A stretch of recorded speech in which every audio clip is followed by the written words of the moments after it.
All right, so as most of you brothers that follow the NBA know by now, we always get a surprise around the day of the trade deadline, but I can't quite remember one in recent years that was as impactful as this one was. We have James Harden going to the Philadelphia 76ers and Ben Simmons coming to the Brooklyn Nets. They're going to talk about who won the trade, and I'll chime in.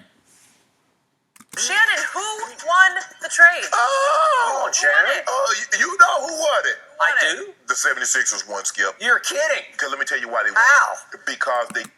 I disagree, and before he goes on, I'll just say this. In the short term, you can argue that the Philadelphia 76ers won the trade because they're getting they're getting James Harden, and in return, they give up Ben Simmons, who wasn't even playing for them this season. So I get it. You're adding an all-star caliber player to your team, and I have to say all-star caliber because James Harden is out of condition right now. He's out of condition. He's not the best leader to have on your team. He brings a lot of turmoil. He brings a lot of problems. We don't know how he's going to fit with the rest of the guys, how Tyrese Maxey is going to play coming off the ball now, how Joel Embiid is going to play with a guy on his team who probably feels like he should have the ball even more than Joel has the ball. This is the first time Joel's playing with a guy who thinks that he's better than Joel, a guy who thinks he should have the ball over Joel. Jimmy Butler was on the team, and yeah, Jimmy Butler was their closer, but Jimmy Butler knew to get Joel Embiid the ball. Ben Simmons always got Joel Embiid the ball. Tobias Harris defers to Joel Embiid. But now with James Harden, you have a guy who's won MVP before. Joel Embiid's on his way to winning MVP this season if everything goes right. But James Harden has already won an MVP before. James Harden doesn't really back down to nobody. He wants to play his style of basketball. So there's a lot of variables that come with bringing a James Harden into your organization. He's not just a seamless fit.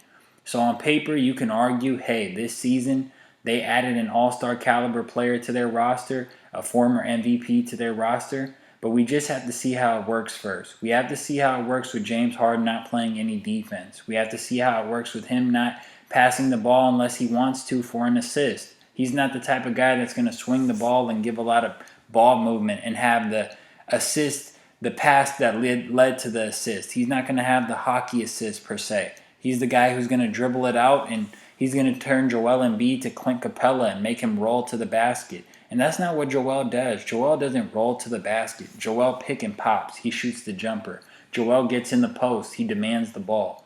So it's an interesting pairing, and I'm not just going to assume that it's going to work perfectly because James Harden is kind of a wild card. James Harden's not a guy who I truly can feel confident in saying that you can just rely on James Harden. I think he's a little bit of a wild card. He's a little bit inconsistent for me.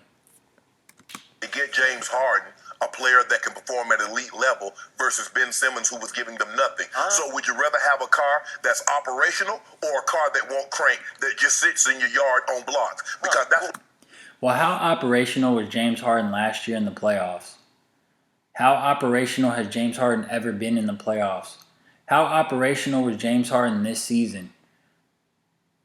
Just questions I want answers to. Wait a second. James Harden is a car that won't crank. Oh, yes, he will. Yeah. Exactly. And Ben Simmons, for all the flack that people give Ben Simmons locks down on the defensive end. Ben Simmons had Trae Young shooting like 5 for 22 in Game 7. Ben Simmons is probably your best bet in the Eastern Conference to guard Giannis Antetokounmpo. I'm not saying anybody can guard Giannis, but Ben Simmons is probably your best bet as far as putting somebody on Giannis to have some single coverage against him. Without bringing a double team, Ben Simmons is probably your best bet in the entire conference. So let's not act like James Harden is just way up here and Ben Simmons isn't on the same level as James Harden. They're pretty much on the same tier. When you factor in the defensive end and when you factor in what a guy brings, to the table in every aspect, Ben Simmons is going to rebound the ball. He's going to defend. He's going to pass the ball. He's going to do great in transition. He's going to make his teammates better. He does everything right except for shooting. And I get it. You have to shoot the basket. You got to shoot the ball into the basket. I get it. But there's other things that a player can bring to the table. And I don't think people realize just how good Ben Simmons is. Ben Simmons is a very, very good basketball player. And that's kind of getting lost in all this. Let me see. This season, he's 22, 8, and 10. I'm looking at Ben Simmons' numbers. 0, 0, 0, 0 games played. Can I interest you in that? Yeah, now that he's ready to play. Can I interest you in having a coach that's going to get outcoached by every coach in the Eastern Conference of the NBA playoffs? Doc Rivers is going to get outcoached by every single coach in the playoffs, except for maybe Steve Nash. Shit. Steve Nash and Doc Rivers are the only coaches that don't make any adjustments. They don't make any adjustments, especially Doc Rivers. I mean, Doc Rivers has a career of not making any adjustments.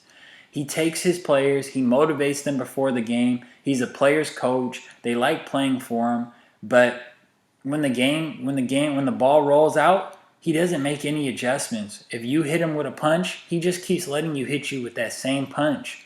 Hit him with that same punch. He doesn't make any adjustments. You know? I watched him just blow series lead after lead. He always blows series. He always has the advantage in a series, and then when the other coach makes an adjustment, he doesn't adjust after that. He just falls short every single time. So you have Doc Rivers to overcome, and that's the biggest problem. You have Joel Embiid's health to overcome. You have James Harden's health to overcome. You have James Harden and Joel Embiid's chemistry to overcome. You have the problems that they're going to have on the defensive end when you have a James Harden and a Tobias Harris out there who both can't guard a lick. And you have the depth that you're losing, the depth that you've lost by losing a Seth Curry and an Andre Drummond. You lost key players in your rotation. So there's a lot more than meets the eye with this Philadelphia 76ers team. There's some things that they got to figure out. It's not just, oh, we brought James Harden and we're the best team now. That's not what this is. Oh, he's ready to play. Yeah. So what about James Harden?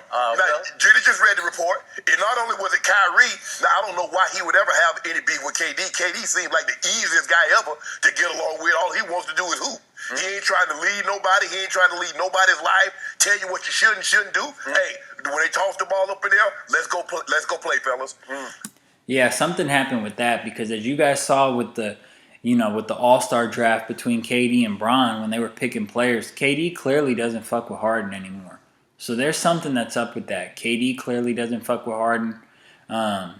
There's rumors that Kyrie was busting Harden's ass in practice and that Kyrie was, having his sage and his incense and James Harden wasn't fucking with that shit either and they were just kind of bumping heads and that Kyrie was pretty happy that James Harden got traded. So there's something going on over there where, Kyrie and KD, they're best buds, and they weren't really feeling Harden. Harden probably came in there, and Harden's an entitled dude because he's coming from Houston where he was the man. So, hey, they butted heads, and, those were brothers, Kevin Durant and James Harden, those brothers were friends before this situation, and hopefully they can get back on the same page so that way they can be friends moving forward, I don't root for brothers to have beef with each other. Skip, you look at what they gave.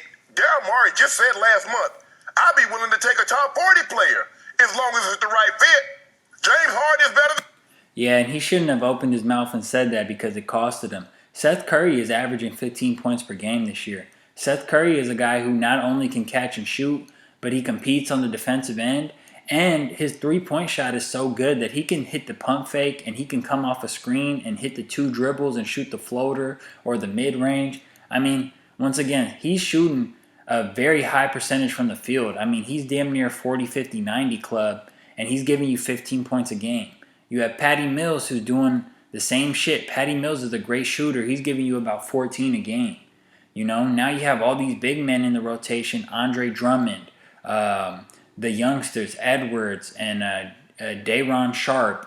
You got, I believe the brother's name, Day'Ron Sharpe, and you got Blake Griffin, LaMarcus Aldridge. You got a lot of big men that you can move around. You can pick on whoever's hot or whoever's fitting in with the scheme best. Kyrie and KD, that should get you about 60 a night. If you got KD giving you 35 in a big game and Kyrie giving you 25 or they both giving you 30 apiece, that's about 60 points right there. You got 15 apiece coming from Patty Mills and Seth Curry. Cam Thomas coming off the bench. There's a lot of pieces. And that Seth Curry piece, I don't want to understate that because Joe Harris, he don't hit shit in the playoffs. Joe Harris was, people talk about, if KD's shoe was a little bit smaller, they would have beat the Bucks. If Joe Harris could have made one fucking shot, they would have beat the Bucks. Joe Harris is ass.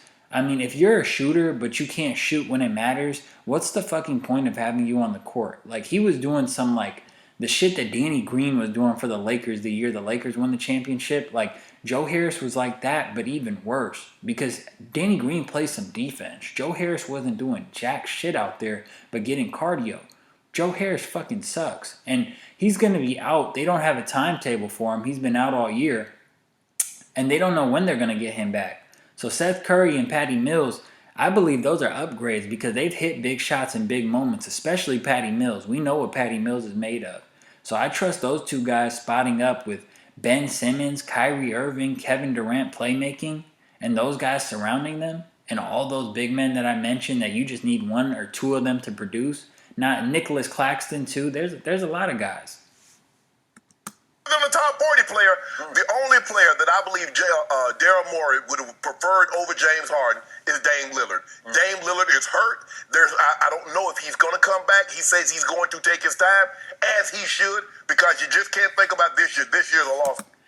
Damian Lillard isn't coming back. That Portland team, they're done for the rest of the year. He's not coming back. It's not like when he begged the NBA to give him a chance to make the playoffs the bubble year, and he had a chance to fight his way back into the mix. That's not what's going on with this team. That team is done for the year. He's not going to try that shit. He's going to sit out the rest of the year. And Portland, they made a lot of trades, and people are mad about the CJ trade, but it was time to blow that shit up. They were about 4 years late on blowing that shit up. For those of you that remember, CJ McCollum had an interview on Stephen A. With Stephen A. on First Take, where Stephen A. told him to his face, like, yo, like, the only way Portland's going to move forward is if they trade either you or Dame. He told that to CJ's face. You got CJ going on KD's podcast, or was it CJ on, I think it was KD on CJ's podcast. All these guys have podcasts nowadays, but I believe it was KD going on CJ's podcast, and he straight up told him, like, yo, like, you guys aren't a factor. Like, CJ was telling KD, like, oh, I'm mad that you joined the Warriors because it doesn't give any of us a chance. KD was like, bro, like, your team's not a factor. Like, you shouldn't be mad at us. Like, you know, he was completely shitting on him because he's like, bro, like, you ain't beating the Warriors even if I wasn't there. So it's like, with me there, nigga, like, you're not a factor. Like, so that Portland team was never, ever really shit. That was a team that, you know, was cool in the regular season. They play their heart out in the regular season while other teams are going 80% and they can muster up 50 wins. But that wasn't a real team that was going to do shit when it mattered most, you know? So they had to trade one of those guys. They traded CJ. They're keeping Dame to keep the fan base happy. And they got a lot of draft picks and they got a lot of cap space now. And I believe that they're going to make a push at getting one or two guys to Portland, you know? And if they can't get one or two superstars to Portland, they're just going to try to fill out the roster nice. And Anthony Simmons looks like a very good up-and-coming guard. So now you got Anthony Simmons, Damian Lillard. I think they got Joe Ingles now. When he comes back, he'll play the forward position for him. You still got Nurkic. Hey, if you can get somebody in free agency, or if you can muster up a trade with the draft capital that you have, and get a really good power forward or a really good forward, another wing or something, hey, like, now it's on Dame. Because we hear Dame in the interviews and the freestyles talking about, oh, I got no help and I'm doing it by myself like I'm Giannis. Giannis doesn't say that shit, bro. Giannis be bigging up Chris Middleton. Giannis be bigging up his teammates. Giannis will say Kevin Durant is the best player in the world, but we're going to beat him by playing like a team. That's what he tells his guys. Like, yeah, they got the best player, but we got the better team. We're a unit. Like, he empowers his dudes. He passes the ball to his dudes. Like, Damian Lillard, he just doesn't get it. Damian Lillard just does not get it. And Portland's calling his bluff. They're like, all right, dude, we traded CJ. You know, we got this draft capital. We're going to make these moves, and we're going to build around you. Show us what you can do. Because for anybody who's thinking that Portland's just making these moves without contacting Dame, he knows about all these moves. They went over there and they asked him, they said, Dame, we're going to trade CJ. Are you okay with it? Hey, we're going to get this guy. Hey, we're planning on doing this and this. Hey, what would you like from us? That's probably what they went up to him and said. What would you like us to do? And he's laying it out there for him. And they're telling him, hey, well, this is how we're going to be able to make it possible. So I don't want to hear no excuses from Dame or from Dame's fans. You know, Dame has like this cult fan base of guys who just swear he can't do no wrong. I had these guys telling me that Damian Lillard's better than Kyrie Irving. I've been having guys tell me that for like 3-4 years now. It's just ridiculous.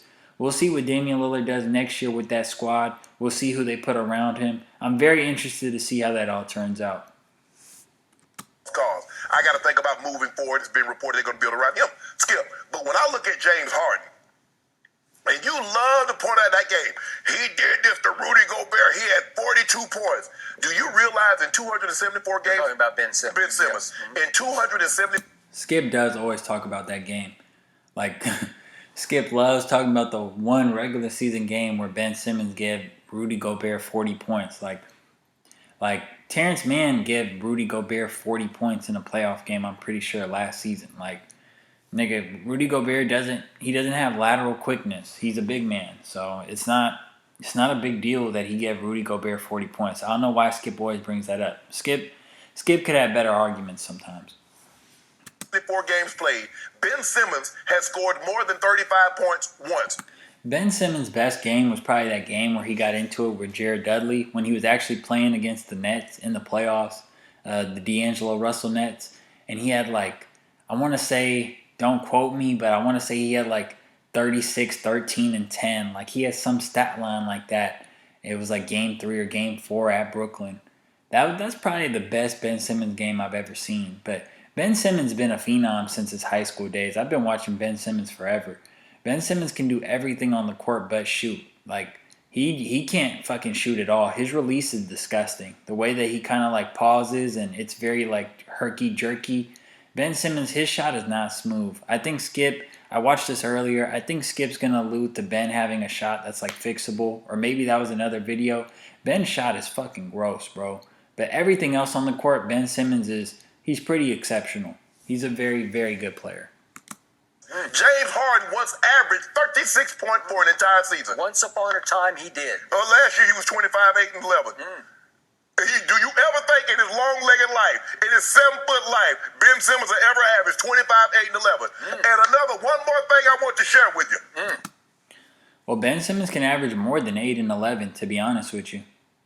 And, you know, the points, he's not going to average as many points, but he can get some points. I think Ben Simmons has had seasons, I want to say he's had seasons where he averaged like 16, 17 points a game. So, how much are you going to be able to play him down the stretch? In crunch time, can you play him? Now, well, you can play Ben Simmons down the stretch with Brooklyn. Granted, I'm making the assumption when I'm doing this video, I'm making the assumption that Ben Simmons is going to come back to the Brooklyn Nets in relatively good condition and that he's going to be able to, you know, get the ball rolling. Brooklyn Nets have lost 11 games in a row at the time that I'm recording this. They lost to the Miami Heat yesterday in Miami. So I'm assuming that he's in relatively good condition, that Kyrie Irving is going to at least be able to play road games by the time the playoffs start. Like, at least road games. Maybe home games too, but at least road games. And, you know, I'm assuming that they're going to have a bunch of shooters on the court, and Kevin Durant's going to have the ball in his hands, and Kyrie Irving's going to have the ball in his hands. So you can put Ben Simmons in the dunker spot if teams are playing the foul game, or if teams are trying to, you know, shorten the court and force the Nets to shoot the ball. I'm assuming they'll put Ben Simmons in the dunker spot. But if teams put certain matchups out there that make Ben Simmons unplayable, picking up Seth Curry and Andre Drummond and these guys, they help make up for the fact, with Cam Thomas on the bench, there's guys who can make up for the fact that Ben Simmons can't shoot if you have to take Ben Simmons out. But I don't think they will.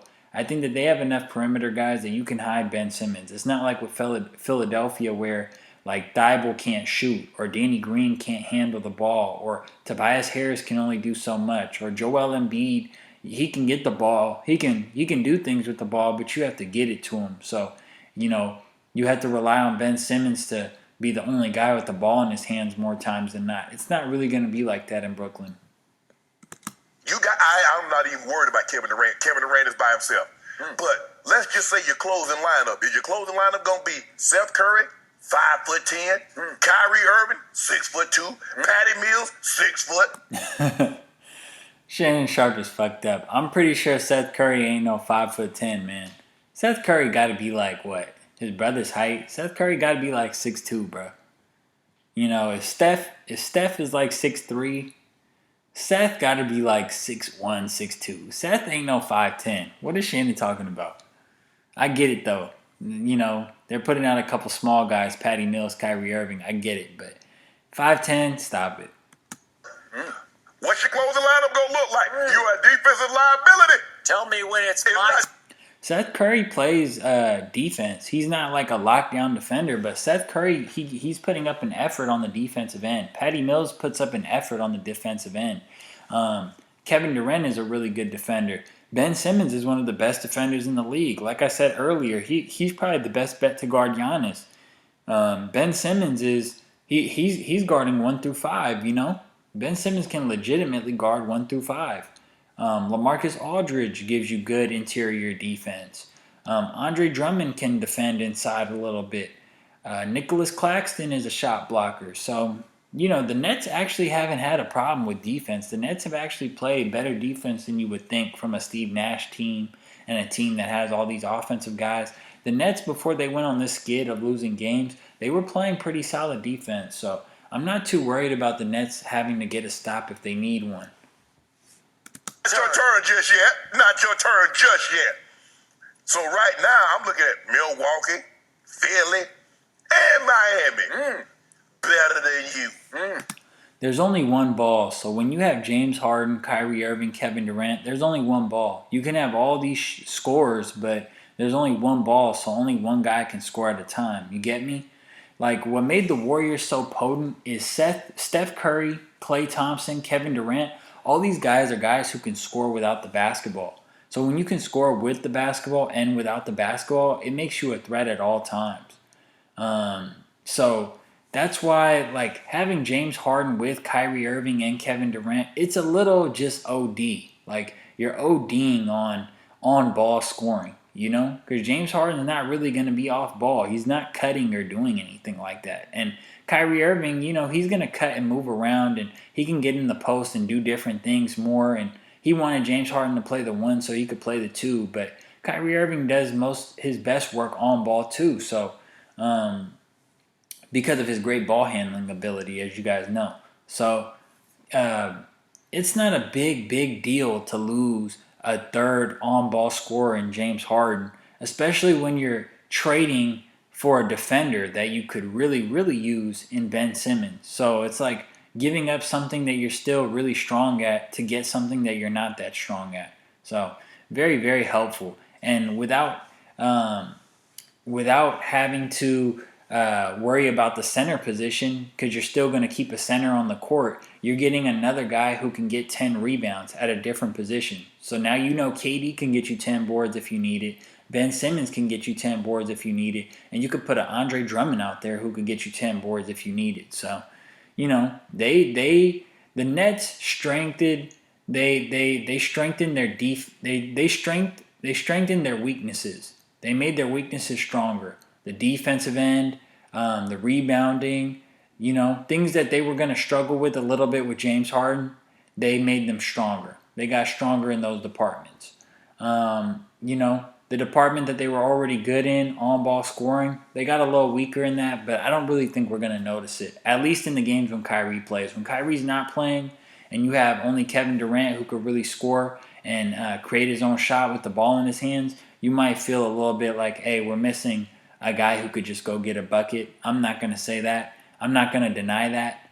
But in the games when Kyrie Irving can play, they'll be just fine on the offensive end. And you know what, Skip? I love this. I want to know who put this together. Because, Skip, look, Sixers won the trade. I'm disappointed with James Harden because he did it again, Skip. He pouted and moped his way, got out of shape. Thank you. Came out of shape Yes, keep going. Like, you can't reward losing. That's why I can't say that the Philadelphia Sixers won the trade, because James Harden just, like, that's some loser shit, bro. I'm not about to applaud some loser shit. No. But Two times in 2 years. And I say, get Fucking quitter. your skinny popcorn ready. Mentally soft.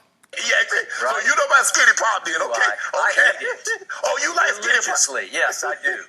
I love it. You about and I'm sister, going to get my skinny popcorn ready to watch just how long James lasts with the Sixers. No. We ain't talking about how long. That was not the question. The question was how long is he going to last. Who won the trade? The Sixers won the trade. You don't really believe that. I do. You don't really mean that. And by the way, to your first point, I'll just read out of one of the reports. What did he say? Skip loves saying shit like that. Skip's favorite thing to say on this show is, "You know it and I know it." Shannon be telling Skip his point, and Skip would just be like, "No, you know it and I know it." That shit be having me so fucking weak. Like, nah, bro, I'm pretty sure he's telling you what he thinks. That shit's hella funny. The Nets remain the consensus favorites to win the NBA title after Thursday's trade. And then it goes into all the different sports books. Consensus title favorites remain the Nets. Okay. It's because they won this trade by 50 points. If you want to just do it per an NBA game, this was a 50-point blowout in favor of the Nets. Oh, no. Well, go bigger. Go bigger. Go Memphis when it beat OKC. What was it? By 73. 73. Okay, I'll go. I wouldn't say all that just because at the end of the day, it's still James Harden, and the 76ers are giving themselves a chance to go for it. We saw James Harden's success that he had when he was with Daryl Morey in Houston. So I'm not going to say that, but, you know, because you were able to get draft picks that you lost when you went out to acquire James Harden in the first place, and you got the Curry brother, and you got Drummond along with Ben Simmons, I'd say that they won this trade by 10 points. You know, if they're going to, you know, make it into a points thing, I'd say instead of 50, I'd say the Nets won this by like 10 points. Memphis over OKC by 73 points. Shannon. The Nets. Side note, the crazy part about that Memphis OKC game when Memphis dogged the shit out of OKC is that was without Ja Morant. And then Ja Morant came back and they played like not too long after that. And OKC actually beat them. They beat them. Did they beat them or did they just cover? I think they beat them outright.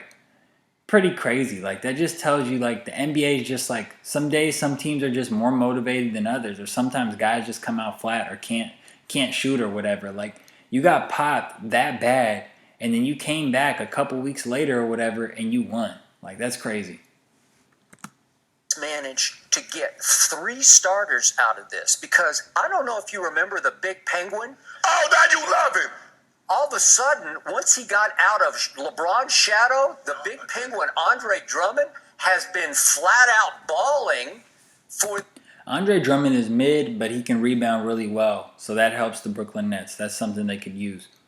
The 76ers, Really, Skip? in place of Joel Embiid, he gets to play 18 minutes a night, and he's averaging 9 rebounds a game in 18 minutes. It's 6-9-2, but he goes in and just dominates the glass. What has been the glaring hole weakness in the middle of the Nets? small team, they rebound. They don't have that guy, and all of a sudden, they got Big Penguin in the middle of their defense and really their offense as an offensive rebounder. They just haven't had that kind of presence. And once he got out from under LeBron, because LeBron, the GOAT, as you call him, quote unquote, always needs a scapegoat. And I believe that the Big Penguin got scapegoated last year. LeBron's scapegoat last year was Dennis Schroeder.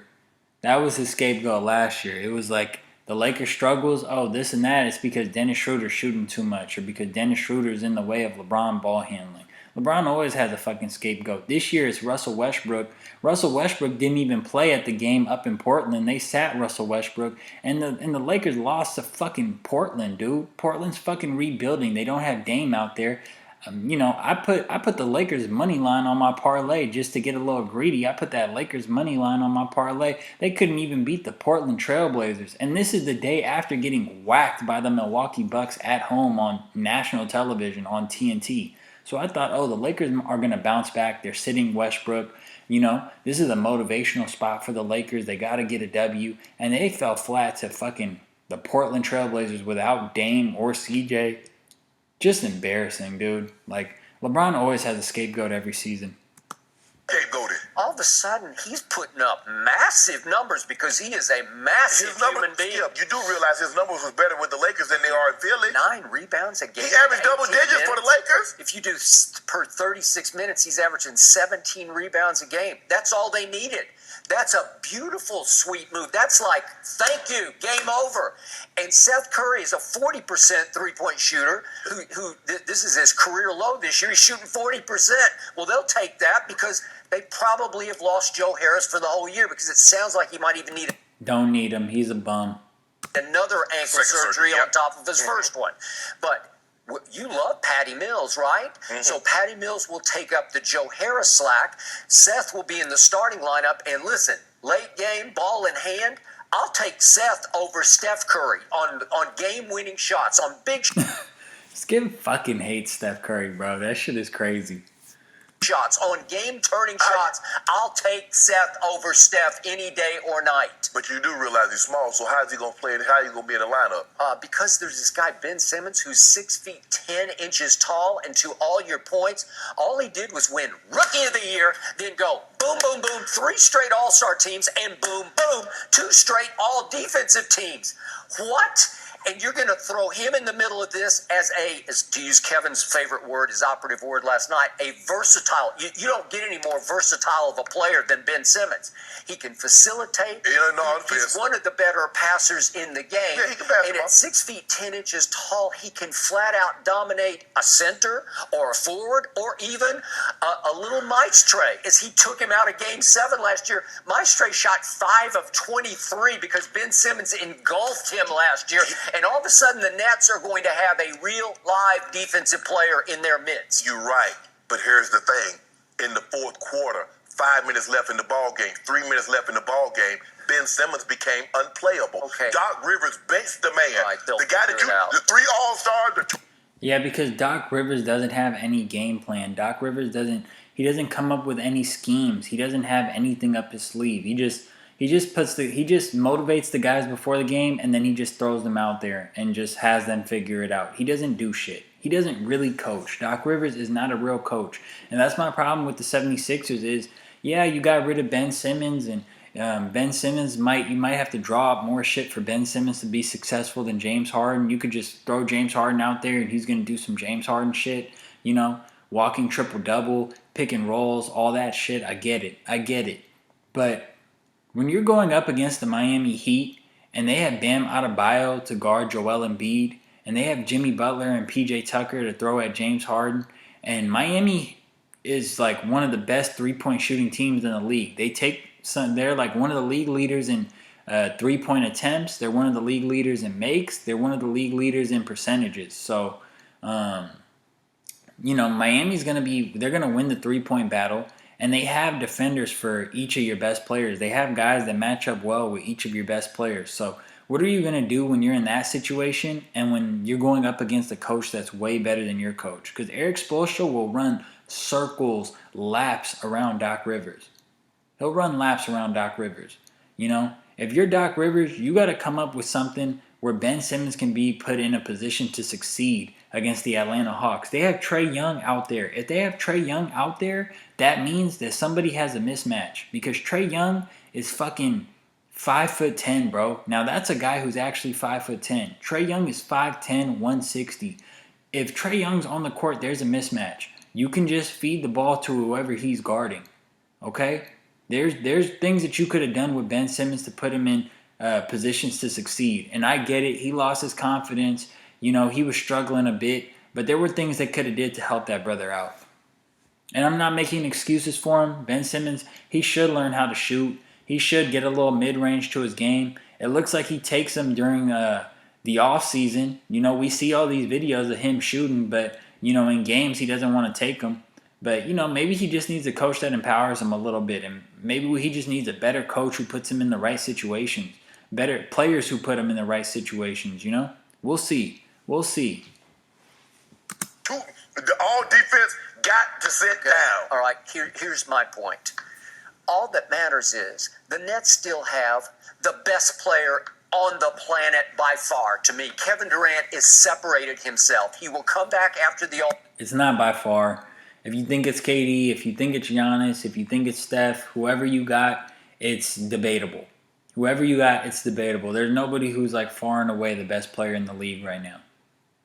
All-Star break. I'm going to assume he's going to be 100%. Okay. And I could see last night on TNT, he will be 1,000% motivated because he went way out of his way, all the way to the bottom of the draft against your man LeBron, saying no to James Harden. No. I will not. Yeah, big shade right there. Not take him. I will take Rudy Gobert at the bottom of the draft over James Harden because he's done with James and he is now re-motivated, recommitted. It's funny. All the stars in the NBA think Rudy Gobert is trash. Like, you be like, whenever the defensive player of the year topic comes up, like, it's always a player in the NBA who goes, how, like, they don't say Rudy Gobert's name, but they're like, how are there guys that win defensive player of the year who we be looking for him to score when we play against their team? Like, we're trying to get him on the switch. Like, there's, like, all these guys be saying that. It's funny, like, none of these guys respect Rudy Gobert's game. Rudy Gobert's a difference maker on the court, though. But, I guess because he doesn't have any moves or, he might be a nerd or a lame or whatever, they don't really fuck with Rudy Gobert. Like, Skip's like, they picked Rudy Gobert before James Harden. Like, niggas got no respect for Rudy Gobert. To go win himself another championship. LeBron was laughing too much. He was covering it up. I guess that's why he needed his clipboard, right? Cover his face. I mean, LeBron did everything he could to try to get James Harden placed on Kevin Durant's team. Who'd he take? Fred VanVleet? Yeah, I'll take Fred VanVleet. I'll leave you James Harden. Right. Congratulations. No. Right. I won't do it. That's Kevin. That's vintage Kevin. Right. You could see he is recommitted because, as he said at the end, let me get the quote exactly right. Fred VanVleet has more winning intangibles than James Harden. Like, he just plays more winning style of basketball than James Harden. He's going to sell out on the defensive end for his team. He's going to hit big shots. He's going to pass the ball around. He's more clutch than James Harden. James Harden is a far better player, far better talent than Fred VanVleet, but Fred VanVleet's more of a winner. And that's why he has a ring and James Harden doesn't. Here, his point was that we finally have players who want to be here. Right. Oh, really? Well, Kevin really wants to be there. Kyrie is as clutch as they ever have come down the pipe. Yeah, on the road. Yeah, well, okay. Kyrie can play the home games. I do not know what physical condition Ben Simmons is in, so I can't speak to that. Well, it took Kyrie 2 weeks. It took Kyrie 2 weeks. So how long is it going to take Ben Simmons, who's been out for 3 months? The Sixers are saying, well, if we could really get James Harden, yes. Well, you can get James Harden, but Daryl Morey, you're living in the past. You discovered Ding, ding, ding. Exactly. him. You sort of created him and all of his did. mystique, and he was all-time sensational. Greatest perimeter scorer we have ever seen. I do not argue that. Fuck out of here. I hate when people say that shit. Like, people were saying that for about 2 years. Oh, James Harden is the best perimeter scorer we've ever seen. Da-da-da-da-da-da. Dude, this year in the NBA, they're not letting guys go to the free throw line off bullshit. They're making you earn it to go to the charity stripe. And you see how James Harden's struggling more this year.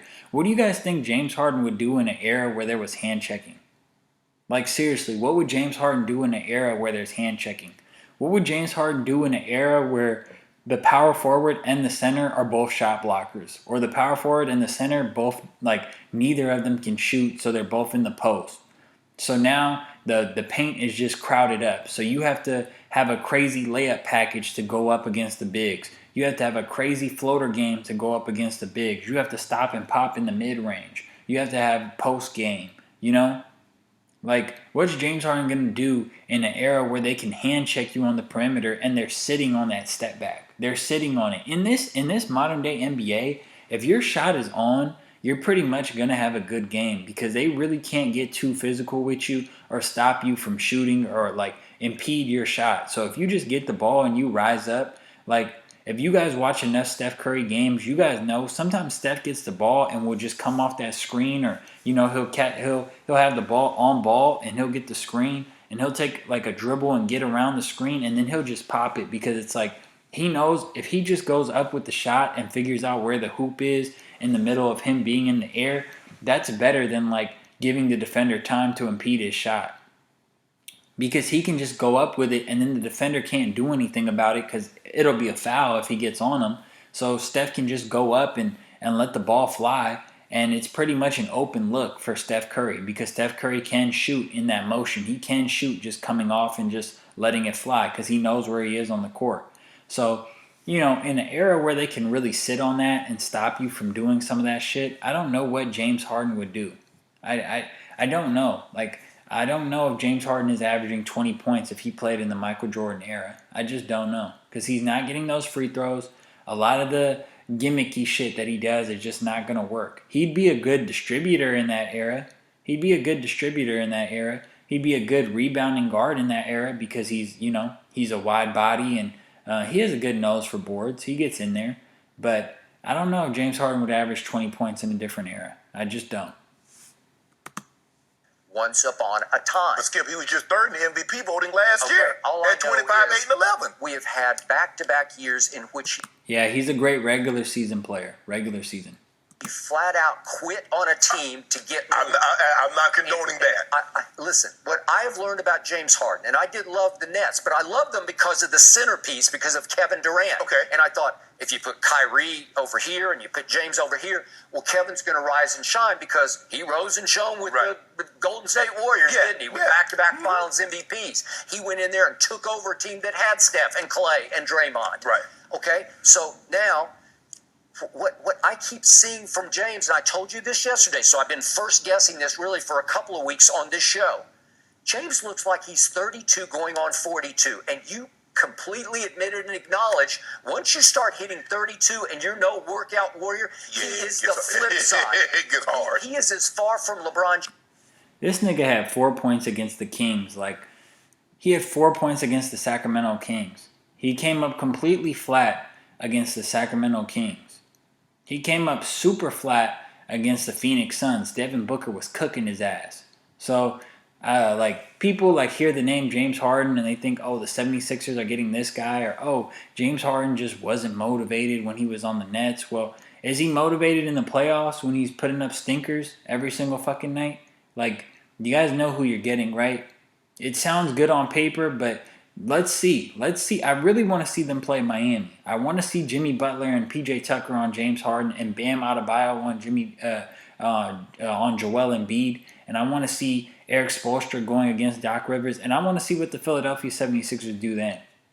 When they don't have the Curry brother and they don't have Drummond, I want to see what they do then as far as depth goes. As far as who they can rely on to actually do some shit. We'll see. James, as you can get. Yeah. There is no weight room for him. There's no extra cardio for him. There's no exercise bicycle for him. He's not going to do that. He's just saying, I play basketball. I will play my way into shape. And at some point, if you don't...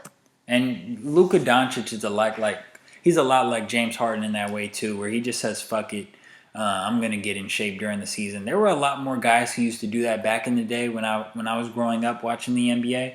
I know guys like Steven Jackson, Matt Barnes. They didn't really work out in the off season. They just got into shape by playing the games. I know Baron Davis was like that too. I grew up watching that We Believe Warrior team, being from the Bay Area. So, I know a lot of those guys didn't really work out in the off season. They just worked out. Their workout was when the preseason started, when training camp started. So, we'll see. James Harden. He just doesn't put in the work, James Harden just doesn't put in the work, and it shows when you don't put in the work. Change your nutrition. What you've put in your mouth you'll wear it. Yes. And he's wearing it right now. He looks out of shape, and we're almost to the All-Star break. Yes. And then the other problem is, he's always hurt because he does not take care of himself. He don't take care of himself, so you can always keep your You're mix. going to pull this, you're going to hurt this, pull this, hurt this, pull this, hurt. And that comes with the age, like Skip's saying, with that age and not being at your best condition at that age. Because James Harden used to be a guy who everyone would talk about how durable he was. That used to be one of the things is, oh, James Harden, he might not play that great in the playoffs, but he's going to be available. He doesn't get hurt. And it's kind of been the opposite for him later in his career. We're seeing that with LeBron now too. It's like guys are getting older and when you're getting older and you want to sip wine and, puff cigars and do other shit, it's going to be harder to recover when, and more injuries are more likely to occur, So it's just part of the nature of the game. Heard this. So here's my bottom line takeaway. You know how much I love Joel Embiid when he's healthy, and I should add, when he's happy. So the odds on James Harden and Joel Embiid remaining healthy and happy for extended periods of time are 10,000 to 1. That's what I'm going to set it at. Exactly. That's what I'm trying to get at, long story short. And if they are both happy and healthy, as Skip said, the chances that Doc Rivers is going to push the right buttons and make the right calls in the right moments, in the crucial moments, is like non-existent. There's no way that all three things line up. This 76ers team is not winning the NBA championship this year, guys. They are not. I can guarantee that. They're not winning the NBA championship this year. Even if both guys are on the same page, Doc Rivers will fuck it up. 10,000 to 1. Both of them. We're talking about healthy and happy. James Harden and Joel Embiid. Healthy and happy, I'll go 10,000 to 1 against for an...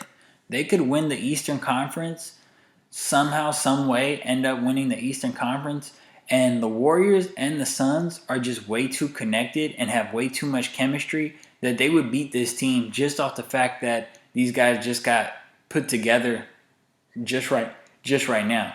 Like, just off the fact that these guys just got thrown together, the Warriors or the Suns would beat them just off the chemistry and rotating well on the defensive end. So it's not working. This 76ers team, they ain't getting the job done this year. Next year, you're going to have to hope that Joel Embiid has just as good of a year and that he stays healthy and that James Harden keeps himself in good condition and is still motivated, because this guy's a quitter and he might want to go to another team next year. So, if you get lucky and you can keep everything intact, then next year you could talk about doing something. Which might be the case for the Brooklyn Nets too, with Kyrie's uncertainty about how many games he can actually play for this team in the postseason, and with Ben Simmons coming back without having played a game so far this year. They might be a team that might not be able to really do its thing till next season too. Both teams might really not see the benefits of this trade until next year. They might not really get to see what they got till next year. An extended period of time, such as a playoff run. All the things that I've been trying to tell you about Joel Embiid, now you want to try to use the ammunition against me. I don't doubt he's having an MVP year, but he was having it last year. In fact, if you look hard at the numbers he's putting up right now versus last year was better. Seriously, it's a little better. He was shooting a little better from the field, quite a bit better from three, and quite a bit better from the free throw line a year ago. And I kept telling you, it's he. This is the guy. This is the best big man in basketball. Right. No, it's Jokic. Okay, I got it. But in the end, the Jokic Embiid debate is such a close debate. Like, that's a debate that you're not wrong if you go either way. If you pick Joel, I'm not mad at you. If you pick Jokic, I'm not mad at you. Like, that one's tough. I used to say that I would lean Embiid because of the defense and because he can get you into foul trouble because of his physicality. But Jokic is more likely to stay healthy. He's more durable because he's in the air less and because of his style of play. It's so tough. I might go Jokic because I can run the offense through him. It's just so tough. I'd say that it really depends on the personnel and who's the coach. But, because Jokic gets hurt less, I might lean Jokic. I might. Still love him, but I could never defend what kept happening in postseason runs when he'd be hurt, and then he'd be sick, and then he'd be hurt, and then he'd be sick. Right. He let Kawhi Leonard break through and win a championship because he was hurt, and then he was sick, and he was hurt, and he was sick, right? He's got stomach flu. I don't know what he's got. It's always something with him. And you want to talk about unhappy factor? Shannon, they don't fit. James and Joel do not fit. And I love Joel. I'm out on James now just because I don't trust his intangibles anymore. Now you don't trust him. Now he didn't want to play with... Oh, but let that have been Wait a second. They don't fit together. Why? Skip, because Joel needs the basketball. Go give it to him. Joel will post and post you. He'll post you up on Twitter. He'll post you on IG. We're going to give it to him. He will posterize you. Get it to him. You will not get it to him because James needs super high-waisted. As Shaq says, you can have a perimeter scorer and an interior scorer, a post scorer, but you got to get the post scorer going first. You feed the post scorer, you get him involved in the game, you keep him engaged in the game, and then when he comes off the court or he takes a rest or he gets a little tired or has made a couple baskets now and is running up and down the court hard, then as the perimeter scorer you can get going. You know, I think that was Shaq's complaint with Kobe a lot is Kobe would look for his before getting Shaq involved. As the big man, you want to get yourself involved early on because it just motivates you more to play defense and the shot block and to rebound the basketball. The basket. He needs you to spread the floor, and then every once in a while, he needs somebody for a lob dunk to follow him up. That's Joel Embiid. Okay, is it Joel Embiid? Yep. Joel, you're the what is Russ called the dunker position, where you go stand on the baseline until it's time to go in for a lob, right? And he doesn't do that. He doesn't do windows, so to speak. Joel needs the basketball because he will post you and score on you. He creates his own shots. He does not need some James Harden, ball dominant, the most ball dominant player in the league, even beyond Russ, to create shots for him. And James used to be able to get to the rim at will. And now it looks like Will can guard him because he's lost some athleticism.